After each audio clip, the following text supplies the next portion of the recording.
ગુજરાતમાં સ્થાનિક સ્વરાજની ચૂંટણીનો જંગ હવે ચરમસીમાએ પહોંચ્યો છે। ફોર્મ ચકાસણીની પ્રક્રિયા પૂર્ણ થતાની સાથે જ રાજ્યના રાજકારણમાં ભારે ઉથલપાથલ છે।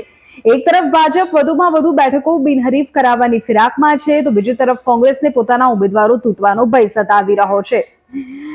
ચૂંટણી પહેલા જ કોંગ્રેસે પોતાના ઉમેદવારોને સાચવી રાખવા માટે કમર કસી છે। ભાજપ દ્વારા હોર્સ ટ્રેડિંગ, ખરીદ વેચાણ ન થાય તે માટે કોંગ્રેસે વાડાબંધી શરૂ કરી દીધી છે।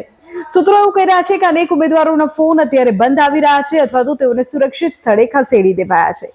સત્તાધારી પક્ષ ભાજપ આ વખતે રેકોર્ડ બ્રેક બિનહરીફ બેઠકો મેળવવાના લક્ષ્યાંક સાથે કામ કરી રહ્યું છે। વિપક્ષના ઉમેદવારોના ફોર્મ ખેંચાવવા અથવા ટેકનિકલ કારણોસર રદ કરાવવા માટે એડી ચોટીનું જોર લગાવવામાં આવી રહ્યું હોય એવો આક્ષેપ વિપક્ષ કરી રહ્યું છે।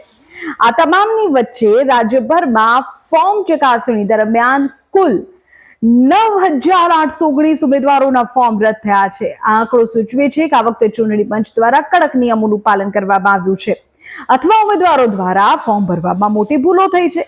ફોર્મ રદ થવાને કારણે અનેક બેઠકો પર હવે સીધો જંગ અથવા તો બિનહરીફની સ્થિતિ સર્જાય છે। જોકે ફોર્મ પાછા ખેંચવાની છેલ્લી તારીખ સુધી આ ખેંચતાણ ચાલુ રહેશે તેવું નિષ્ણાતો કહી રહ્યા છે। સામ દામ દંડ ભેદની નીતિ વચ્ચે નાના પક્ષો અને અપક્ષ ઉમેદવારો પણ જ્યારે દબાણ હોય એ પ્રકારની સ્થિતિ સર્જાય છે।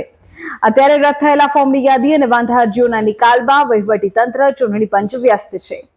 ગુજરાતના રાજકારણમાં અત્યારે ઓપરેશન બિનહરીફ ચર્ચાનું કેન્દ્ર બન્યું છે।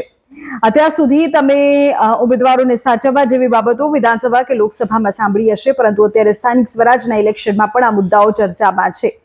શું કોંગ્રેસ પોતાના ગઢ સાચવી શકશે? ભાજપ ફરી એકવાર બિનહરીફ બેઠકોનો નવો ઇતિહાસ રચશે? આ બધા જ સવાલો છે, જવાબ આવનારો સમય આપશે।